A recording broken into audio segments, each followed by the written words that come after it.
Tú eres el gran yo soy.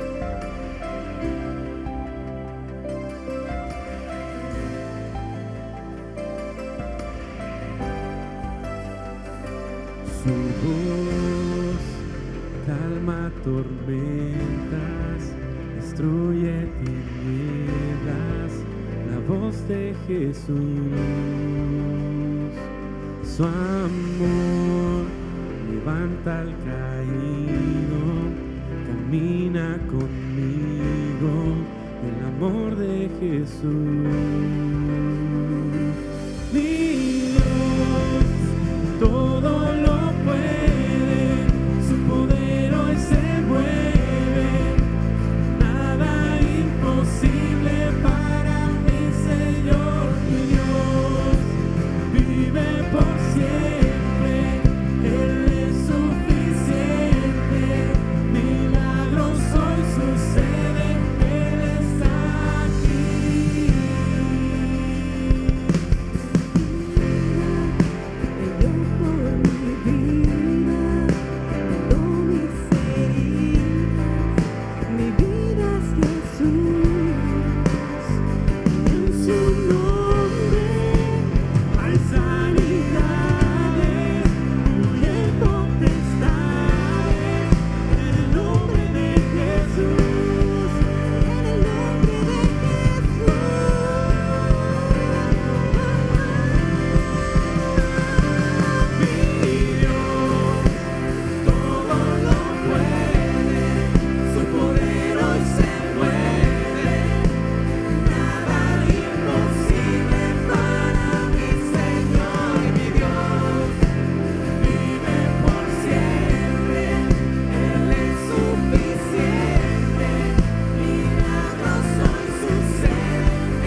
buenas tardes, bienvenidos a nuestro estudio de los miércoles. Continuamos con nuestro estudio de la Biblia.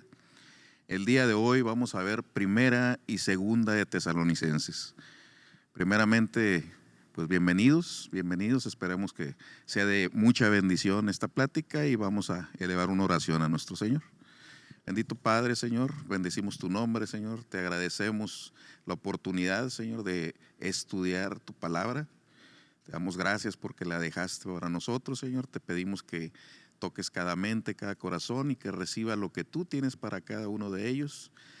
Y te pido que yo sea usado como un instrumento tuyo, Señor. Dejamos este tiempo en tus manos, en el nombre de Jesús. Amén. Bueno, empezaremos por saber que Tesalónica es una ciudad que está en Grecia, al norte, ¿sí? Se encuentra a unos 70 kilómetros de Filipos y a unos 140, ¿sí?, de la capital, de Atenas. Al principio, esta ciudad se llamaba Terma, debido a que había unas aguas termales ahí en la zona. Pero en el año 316 antes de Cristo, ¿sí?, cuando el imperio de Alejandro Magno fue dividido, uno de sus generales, que se llamaba Casandro, uno de sus generales, se quedó con esta parte de Macedonia y él le cambió el nombre y le puso el nombre de su esposa, que se llamaba Tesalónique. Entonces, y era hermanastra de Alejandro, entonces fue cuando cambió su nombre y tiene el nombre con el cual hasta la fecha es conocida.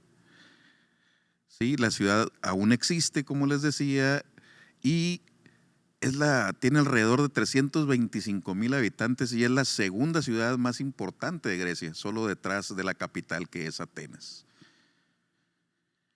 Ok, primera de Tesalonicenses se cree que es la carta más antigua de Pablo, es la primera que escribió. ¿Sí? Obviamente Pablo es el autor, el destinatario es la iglesia de Tesalónica. Se cree que se escribió entre 50 y 51 después de Cristo, ¿sí?, entre 17, 18 años después de la partida de nuestro Señor Jesús. Y bueno, ¿cuál era el marco histórico? La iglesia de Tesalónica fue fundada por Pablo y solo tenía 2 o 3 meses de haber sido fundada. Los cristianos de Tesalónica obviamente necesitaban madurar su fe y había un malentendido acerca de la venida de Cristo. Eran personas que habían recibido con mucha alegría el evangelio. Estaban comprometidos, sí, reinaba el amor en ellos, reinaba la fe en ellos, pero poco después de haber recibido el mensaje se desató una persecución, ¿sí?, y muchos tesalonicenses murieron. Entonces ellos estaban confundidos, pues habían entendido que la segunda venida de Cristo era pronto y no sabían qué hacer, pensaban que ellos tal vez iban a estar vivos cuando regresara el Señor. Entonces tenían esa gran confusión. Sí, Pablo, Silas y Timoteo estaban juntos en este viaje y ellos enviaron a Timoteo a dar seguimiento. Sí, es después de que regresa Timoteo que escriben esta carta. Al traerles, Timoteo les trajo muy buenas noticias. Entonces ellos estaban contentos y procedieron a escribir la primera epístola para los tesalonicenses. Vamos a ver un resumen de cada, son 5 capítulos. Sí. El capítulo 1, sí, se anota que Pablo, Silas y Timoteo escriben la carta. Dan gracias a Dios por ellos. Y como hace casi en todas sus cartas, hace mención de que oran sin cesar por ellos. ¿Sí? Le refuerzan diciéndole que son un pueblo de Dios, ¿sí?, y que cuando ellos estuvieron entre los tesalonicenses llevaron la palabra de Dios con poder, que ellos la recibieron con alegría, pero que les trajo sufrimiento poco después porque fueron afectados por la persecución. También hace mención que gracias a ellos la palabra de Dios se extiende, ¿sí?, más allá de Macedonia, al norte de Tesalónica y más allá de Acaya, al sur. O sea, fueron muy eficientes en llevar y muy obedientes en llevar la palabra de Dios más allá. La llevaron hacia el norte y hacia el sur. Y eso era motivo de gran alegría de Pablo. Y además, precisamente por esto había muchos testigos de la fe de ellos y de cómo se habían apartado de los ídolos y estaban ansiosos por el retorno del Señor Jesús. Ese es el capítulo número 1. El capítulo número 2, ¿sí? Pablo hace un poquito el resumen de que poco antes había estado encarcelado en Filipos y a pesar de esta oposición, Dios le dio el valor para continuar llevando la palabra y llegó con ellos a pesar de gran oposición. ¿Sí? Se refuerza como que ellos eran mensajeros y son mensajeros aprobados por Dios y que su propósito es agradar a Dios y no a las personas. Al parecer, después de que así habían ido, hubo personas que hicieron malos comentarios porque Pablo se apresta a comentar, sí, en esta carta es motivo de que nunca buscaron elogios humanos, ¿sí? Que no querían ganárselos adulándolos, lo cual no hicieron, ¿sí? Ni fingieron amistad para sacarles dinero, lo cual no hicieron y lo comenta más adelante, ¿sí? Que al contrario, que entre ellos fueron como niños. ¿Cómo? Pues fueron transparentes, sinceros y totalmente sin engaño. De hecho, les pregunta si no recuerdan que ellos estuvieron trabajando día y noche para no ser carga para nadie. Ellos mismos cubrieron sus gastos, a pesar de que podían haber pedido ayuda al llevar la palabra, ¿sí? Y al reforzarse en la palabra que el trabajador merece su paga. Pablo menciona que los tesalonicenses fueron perseguidos, hace una analogía, que fueron perseguidos por sus compatriotas, al igual que el pueblo de Judea, los creyentes de Judea fueron perseguidos por los propios judíos, quienes incluso mataron a los profetas, mataron al Señor Jesús y perseguían también a Pablo y a sus amigos. Pero que al hacer esto, pues ellos mismos estaban acumulando pecados sobre sí y que pronto la ira del Señor los alcanzaría. Pablo menciona, cerrando el capítulo, que ellos querían regresar pronto, él tenía el deseo de regresar pronto para firmarlos. Recordemos que eran creyentes nuevos y les faltaba madurar, pero Satanás se los había impedido hasta este momento. Pasamos al capítulo número 3, ¿sí? Y continúa con la misma idea, ¿sí? Pablo y Silas quedan en Atenas, ¿sí? Y envían a Timoteo a visitarlos para que los fortaleciera, los alentara en la fe y los ayudara a soportar el dolor de las persecuciones que estaban sufriendo, incluso la muerte de algunos compañeros, ¿sí? Como segunda parte, ¿sí? Aparte de alentarlos, Pablo también los mandó para revisar cómo estaba su fe, si se estaban manteniendo firmes o si estaban teniendo algunos problemas. Y lo menciona, dice que Timoteo acaba de regresar, entonces regresando de su visita fue cuando se escribe esta carta y están muy contentos porque trajo grandes noticias Timoteo, ¿sí? Trae noticias acerca de su amor y de la fe que tienen ellos, el amor que se muestran unos a otros, y esto, comenta Pablo, como siempre lo hace, lo reaviva, lo llena de gozo con el Señor y da gracias por ellos. Gracias porque Dios los mantiene firmes a pesar de todas las pruebas que están pasando. Comenta que desea verlos pronto, ¿sí? Y pide a Dios, ¿sí?, que el amor crezca, ¿sí?, que el amor que ya tienen, que el amor que ya mencionan, ¿sí?, siga creciendo. Y hace alusión, ¿sí?, queriendo o sin querer a Juan 13:35, ¿sí?, donde Jesús dice que por esto seremos conocidos. Por esto serán conocidos que son mis discípulos, dice, si se aman los unos a los otros. Entonces, los tesalonicenses estaban haciendo esta declaración pública, al amarse, al mostrar amor entre ellos y hacia los demás. Ahí concluye el capítulo número 3. Pasamos al capítulo número 4. Pablo les pide, ¿sí?, que viven de una manera que agrade a Dios, tal como ellos les habían enseñado. Ellos les habían dejado la doctrina, les habían dejado enseñanzas, ¿sí? Les pide que vivan de esa manera, ¿sí?, que agrada al Señor.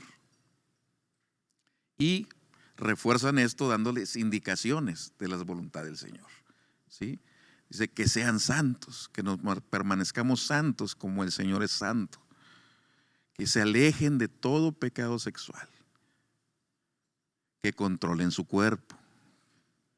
Les pide vivir en santidad y en honor, que no hagan daño a otros creyentes teniendo relaciones con la esposa del otro creyente, porque el Señor toma venganza de estos pecados, ¿sí?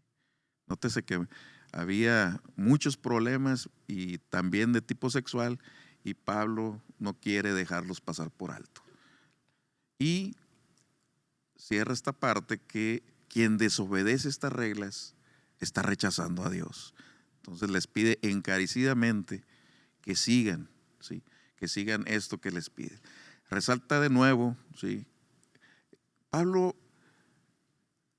es un apóstol, es un creyente que afirma mucho a las personas, ¿sí?, menciona mucho las cosas positivas, les habla siempre en sus cartas con amor, ¿sí?, en algunas tiene que reprender, pero siempre, ¿sí?, termina el amor mostrándose, ¿sí?, y se los vuelve a reitera, ¿sí?, que se amen aún más a pesar de todo lo que ya están demostrando, que sigan creciendo, que sigan madurando, ¿sí? Les pide que se pongan como objetivo vivir una vida tranquila, que se ocupen de sus propios asuntos, ¿sí?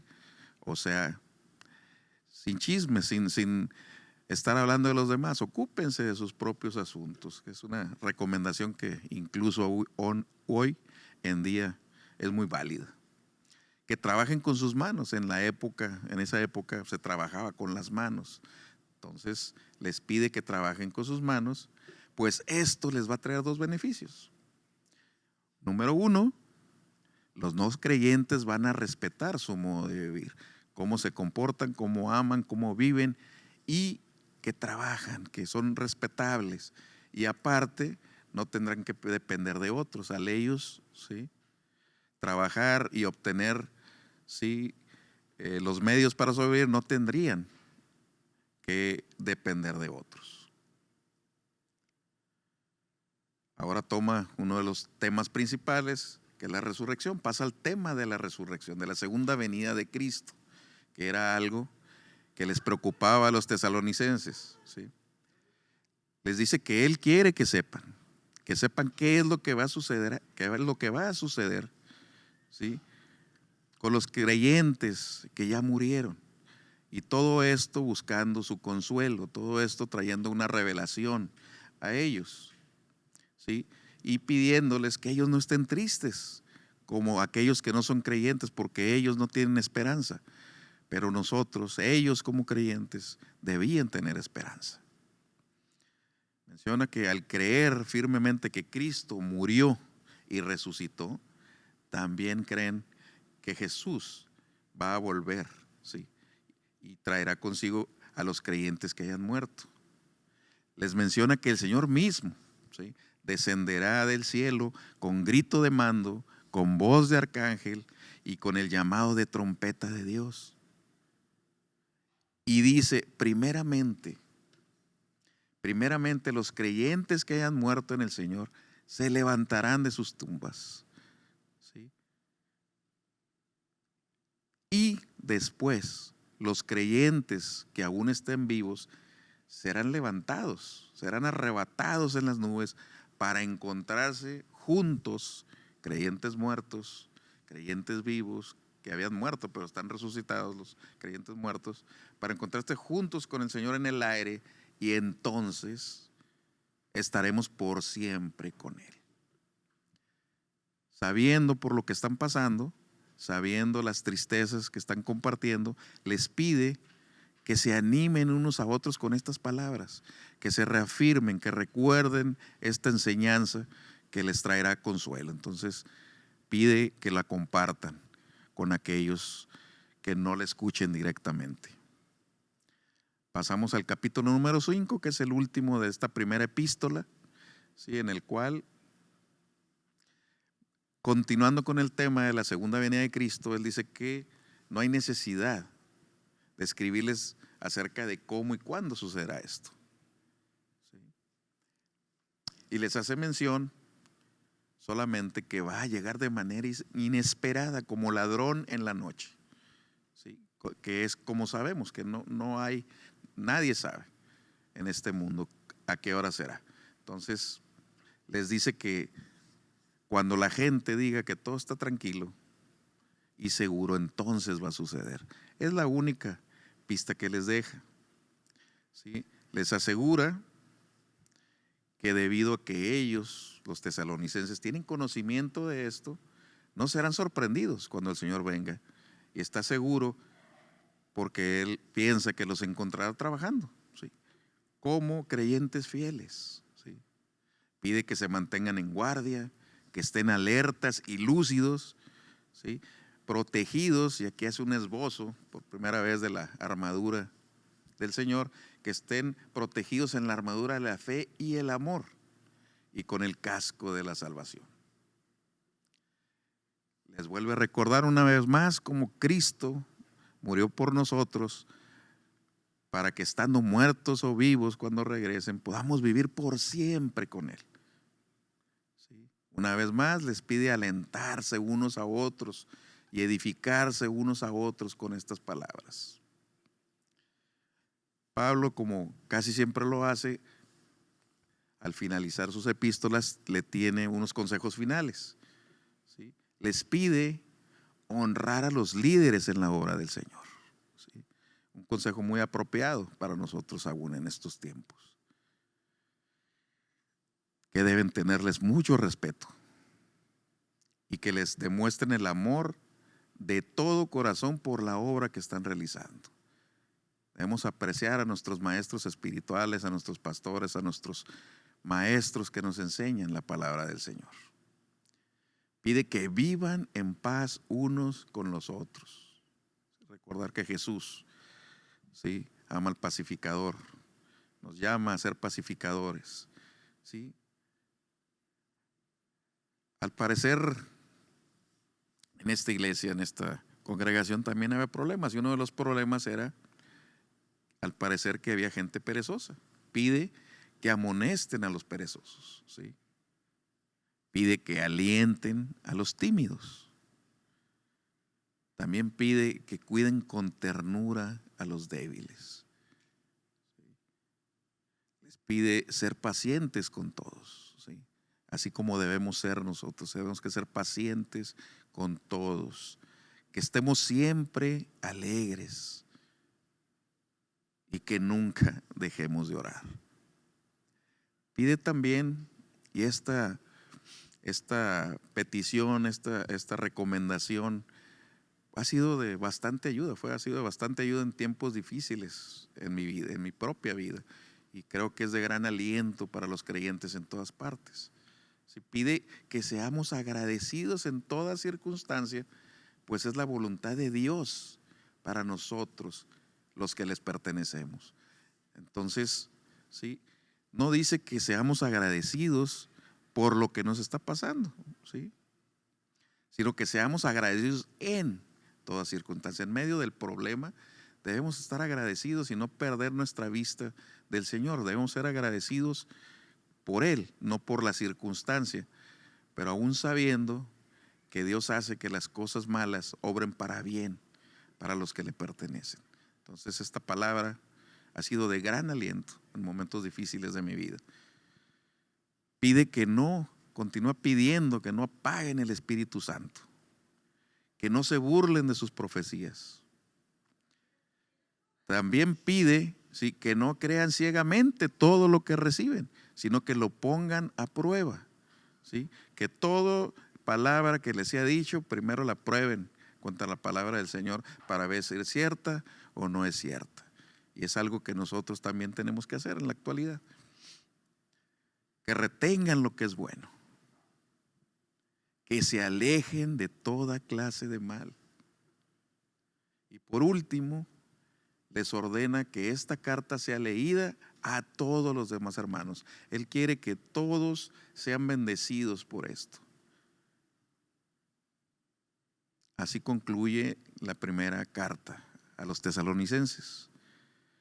¿Sí? La segunda carta a los tesalonicenses fue escrita muy poco después. ¿Sí? Se estima que entre el 51 y 52 después de Cristo, muy pocos meses después de la segunda. Al parecer seguían los problemas, al parecer cuando se les habló de la resurrección, seguían con dudas, seguían sin saber. Ellos pensaban que ya estaba a la vuelta de la esquina, por así decirlo, que ya estaba muy próxima a la venida del Señor. Y seguían preguntándose, seguían confundidos, seguían con problemas de pereza entre sus miembros, seguían personas creyendo esta parte, creyendo que ya estaba próxima la venida del Señor, lo aprovecharon para dejar de hacer cosas, para dejar de trabajar, ¿sí? Y para centrarse en vidas ociosas. Entonces Pablo se ve en la necesidad de escribir una segunda carta muy pronto, y es de seguimiento.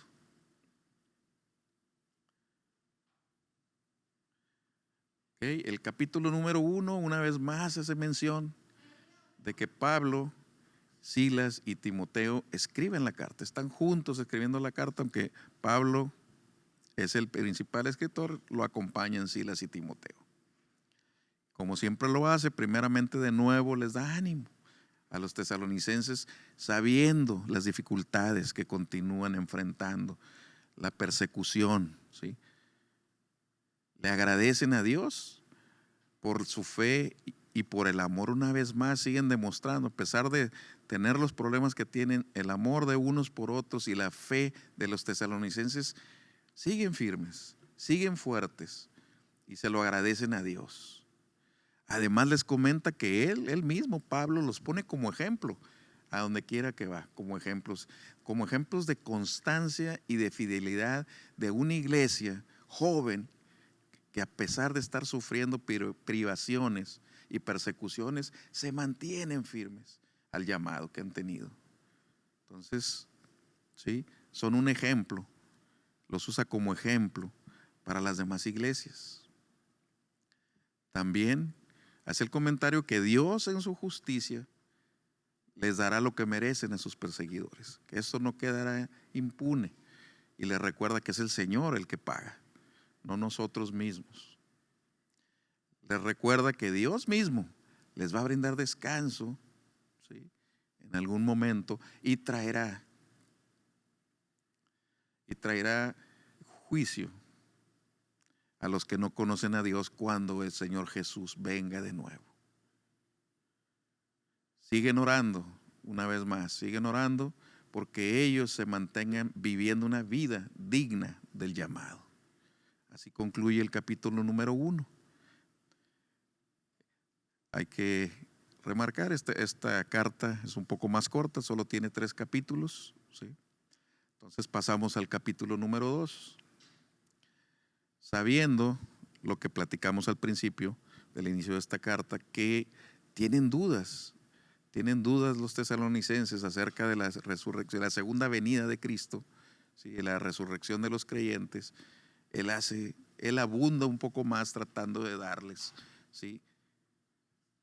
Una mayor certeza, señales de cuál sería, cuándo estaría más cerca el fin de los tiempos, para que ellos no fueran confundidos, ¿sí? Al parecer habían recibido noticias de otras personas que les decían que ya había iniciado esta parte, y habían recibido cartas también diciéndoles que provenían de ellos, de Pablo, Silas y Timoteo, comentando esto. Ellos desmienten esta parte, ¿sí? Que no se alarmen, les piden, no se alarmen ni se perturben por lo que les dicen, ¿sí? Aunque les digan que les hemos escrito una carta, ¿sí? No es cierto.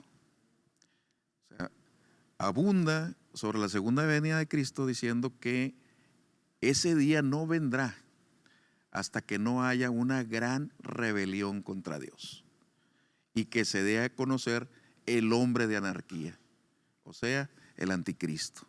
Entonces ya les da datos adicionales que no tenía. Y menciona algunas características de este anticristo, este hombre de anarquía. Va a traer destrucción, ¿sí? Se va a exaltar a sí mismo, se opondrá a todo lo que la gente llame Dios e incluso, ¿sí?, dice que se sentará en el templo de Dios y afirmará que Él mismo es Dios, ¿sí? Entonces, datos más concretos. Les comenta que esta anarquía, que esto no sucederá hasta que el que lo detiene se ha quitado de en medio, ¿sí? La mayoría de los comentaristas, ¿sí?, afirman que quien detiene la venida del anticristo es el Espíritu Santo. El Espíritu Santo morando en el corazón de cada creyente. Entonces aquí hace alusión al arrebatamiento, cuando seamos llevados, si los creyentes vivos y los creyentes muertos, se cree que entonces será quitado lo que detiene al anticristo y entonces va a ser manifestado. Dice que entonces se va a dar a conocer el hombre de anarquía, pero menciona que Cristo, ¿sí?, lo exterminará con un soplo de su boca, con todo su poder. Menciona también que el anticristo hará la obra de Satanás y la va a hacer con poder, señales y milagros falsos, ¿sí? Desde aquí denotando, ¿sí?, lo que es Satanás, un engañador. Entonces, lo que va a hacer, engañará a mucha gente, ¿sí? Pero va a engañar, dice, a los que se niegan a amar y a aceptar la verdad que puede salvarlos. Van a ser engañados aquellos que han rechazado y que rechazan al Señor. Y van a creer, ¿sí?, lo que esta persona afirma o afirmará.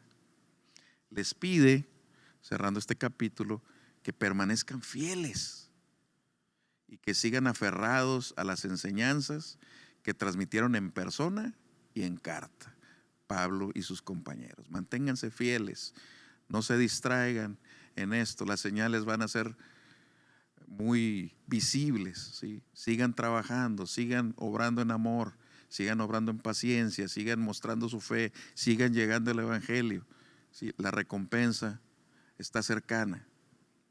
Por último, en el capítulo número 3, Pablo les pide que oren por ellos, ¿sí? Les pide que oren por Pablo, por Silas, por Timoteo y por lo que están haciendo la obra con ellos, para que el mensaje del Señor sea difundido de una manera rápida, para que sean rescatados ellos de gente perversa y mala y puedan continuar con la labor que el Señor les encomendó. Pablo continúa exhortando a los tesalonicenses. Les pide que se alejen, ¿sí?, como les mencionaba al principio, de la gente perezosa, de la gente que lleva vida ociosa y que no siguen la tradición que recibieron de ellos. ¿Sí? Les recuerda que deben imitarlos a ellos, a Pablo, a Silas y a Timoteo, que cuando estuvieron ahí, ¿sí?, no fueron carga para nadie, ellos trabajaron y se mantuvieron a sí mismos. Les pide que los imiten, que no sean de la otra manera. Les recuerda que ellos, cuando estuvieron ahí, no aceptaron comida sin pagar por ella. Ellos pagaron por todo lo que consumieron y que trabajaron mucho delante de ellos. Trabajaron, sí, en trabajos para generar ingresos, pero trabajaron mucho, ¿sí?, predicándoles y llevándoles el evangelio y dándoles la palabra correcta y sana. Y que aunque, vuelve a remarcar, lo hizo ya en la primera carta y lo vuelve a hacer en la segunda, que aunque tenían el derecho de pedirles alimento, se abstuvieron para dejarles un ejemplo, para que ellos lo hicieran de la misma manera. No lo hicieron para no causar ninguna confusión. ¿Sí? Les habla directamente a esos creyentes ociosos y les pide que se tranquilicen. Seguramente estaban de alborotadores, ¿sí?, y algún conflicto debe haber existido, pero les pide que se tranquilicen y que trabajen para ganarse la vida. ¿Sí? A los demás, a los que no son perezosos, les pide que no se cansen de hacer el bien, ¿sí? Que no se cansen de hacer el bien. Y les pide que se alejen de los que se rehúsan a obedecer lo que pide en esta carta. Esto para que sean avergonzados. Pero también pide que no los vean como si son sus enemigos, sino que les llamen la atención como si fuera un hermano. ¿Sí?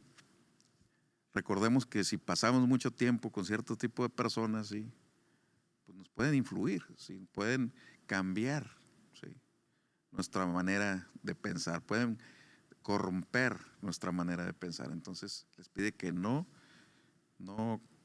pasen tanto tiempo con ellos, pero pide que les llame la atención para que ellos vuelvan al camino y que se puedan reintegrar. ¿Sí? Los pide que los traten con amor, que los traten como hermanos, ¿sí?, que los traten con consideración. ¿Okay? Por último, se despide pidiendo al Señor que les dé paz en cada momento y en toda situación. Y hace algo que escribe al final, todo indica que no era él quien estaba escribiendo, pero al final, sí, probablemente estaba dictando, estaba diciéndole que debía escribir, tal vez Timoteo, pero al final dice: aquí está mi saludo de puño y letra, ¿sí? Pablo, hago esto en todas mis cartas para probar que son mías. Pone ese último mensaje y pide que la gracia de nuestro Señor Jesucristo sea con todos ellos. ¿Sí? Así concluyen las dos cartas, ¿sí?, que nos dan un esbozo de todo lo que hablan las demás cartas. Pablo, ¿sí?, alaba el amor y la fe que reina en la iglesia de Tesalónica, hace las primeras aclaraciones acerca de la segunda venida de Cristo, ¿sí?, hace mención ya en esta segunda carta del anticristo y cómo serán las señales, ¿sí?, de la segunda venida de Cristo, de que se acerca, para que estemos atentos y para que nos encuentre trabajando el Señor. ¿Sí? Hay que hacer mención, Pablo tenía un gran amor por todos aquellos, por todos los cristianos. Era el primero que mostraba el amor unos por los otros. Y como en todas las cartas nos menciona, siempre oraba por todos ellos. Yo me imagino que hacía oraciones muy, muy largas, porque tenía muchas iglesias que había fundado y muchos fieles que conocía. Entonces, él siempre se preocupaba, él siempre lo hacía, siempre los alentaba. Sí, eso es bueno saberlo nosotros, es bueno alentar a nuestros hermanos creyentes, ¿sí?, apreciarlos por lo bueno que hacen, ¿sí?, y levantarlos, ¿sí?, hacer las recomendaciones que tiene que hacer. Entonces, en resumen, estas son las dos cartas a los tesalonicenses, ¿sí? Esperamos que las enseñanzas contenidas en estas, ¿sí?, sean de gran bendición para nosotros, ¿sí?, y deseamos que el Señor los bendiga. Que pasen buena noche.